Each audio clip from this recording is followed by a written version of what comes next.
acompaña Lola Pérez, directora general de la Cámara de Comercio. Muy buenos días. Buenos días. Bueno, podríamos decir que la economía había empezado a despegar después de esa etapa más complicada de la pandemia, pero ahora, pues debido, entre otras cuestiones, a la guerra, se ha ralentizado, ¿no? Pero ustedes son optimistas en cualquier caso. Sí, efectivamente, como bien comentas, durante el último año, después de que en el primer trimestre del 2021 la economía canaria tocara suelo después de 2 años de pandemia, comenzó una importante recuperación que creció muchísimo a partir de los meses del verano y sobre todo el invierno, con la recuperación del turismo internacional. Eso nos ha permitido crecer en el último año, si nos comparamos con el primer trimestre del 2021, un 12,2%, el doble que la media del crecimiento español. Sin embargo, no cabe duda que la inflación, que es el principal hándicap que tenemos ahora mismo para esa recuperación, está impactando en muchos sectores productivos, sobre todo los más intensivos en energía, en el uso de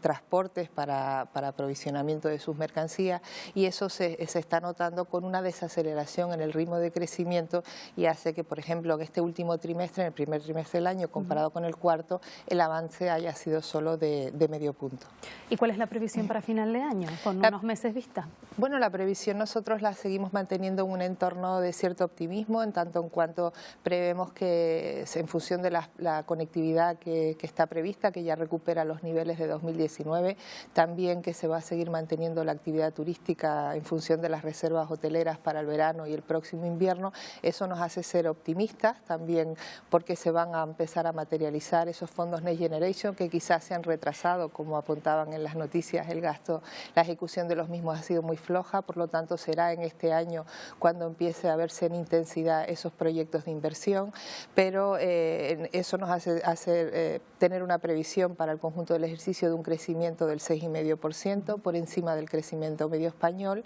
pero no cabe duda que también hay muchas incertidumbres. El impacto de la invasión de Rusia en Ucrania y esta crisis mundial está generando unas consecuencias muy negativas en cuanto a lo que es la inflación, la subida de precios, la falta de algunos suministros y materias primas, y eso pues va a hacer que durante el segundo semestre pues también afecte a nuestras economías, al consumo de los hogares. Y bueno, nosotros a pesar de ello creemos que va a ser un buen año desde el punto de vista económico y va a ver qué deriva tiene, sobre todo a final de año y de cara al 2023, que sí se pueda retrasar o frenar algo la recuperación que estamos atisbando. Claro, llevamos hablando unos meses de esa subida de precios incesante, 8,7% es la inflación en estos momentos, y ustedes reconocían una merma en el poder adquisitivo de las familias, nos cuesta más llenar la cesta de la compra, tenemos menos dinero en el bolsillo para gastar.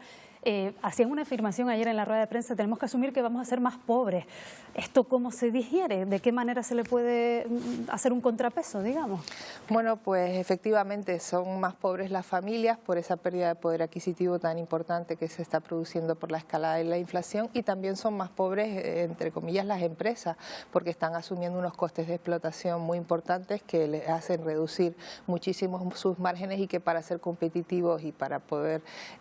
pues seguir vendiendo sus bienes y servicios, pues no pueden subir mucho los precios porque la población está también afectada. Por lo tanto, es una situación de pobreza generalizada, ¿no? De pobreza entre comillas, ¿no? De esa pérdida de poder adquisitivo y de rentabilidad para las empresas, que supone una serie de sacrificios, o va a suponer una serie de sacrificios por parte de todos. Y en ese sentido, pues nosotros apuntábamos varias medidas. Por un lado, es importante seguir adoptando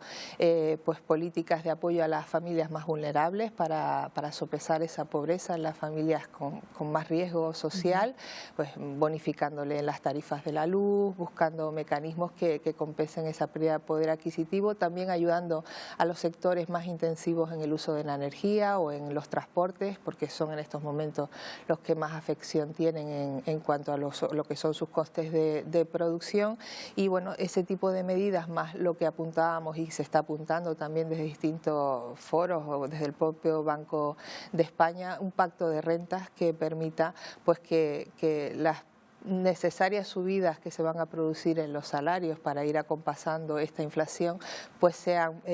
con un cierto equilibrio, y también pues que las empresas hagan sacrificios en sus márgenes para poder hacer un ajuste compartido que nos haga salvar esta situación de inflación pues de la mejor manera posible para todos, ¿no? ¿Y qué haría falta para poner en marcha ese pacto de renta? Bueno, pues llegar a tener esas alturas de miras que tenemos que tener en esta situación de dificultad que ha venido sobrevenida, pero que la tenemos que asumir y bueno, pues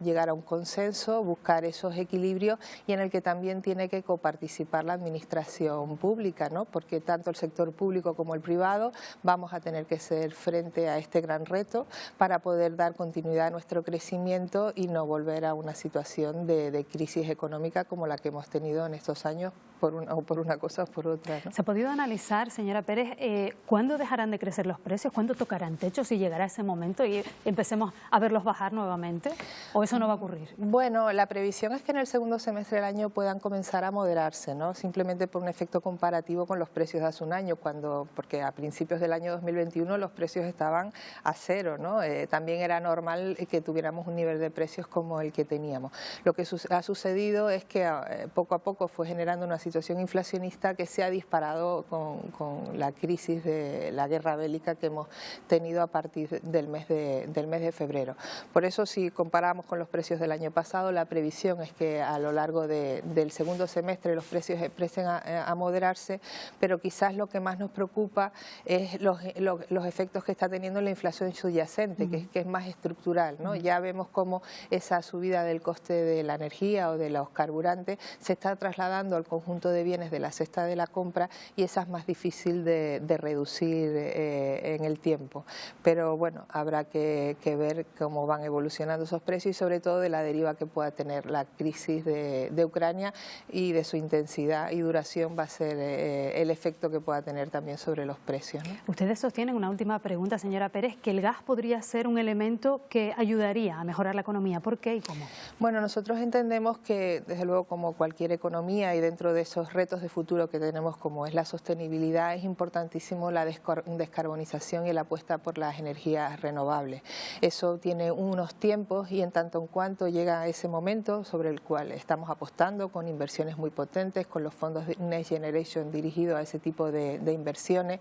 donde además Canarias va a tener un protagonismo importantísimo por sus propias condiciones naturales,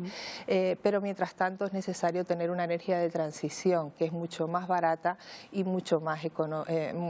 sostenible, mucho menos contaminante que la que tenemos actualmente, que es a través de la energía común por los carburantes, ¿no? Entonces, bueno, nosotros creemos que el gas es una energía de transición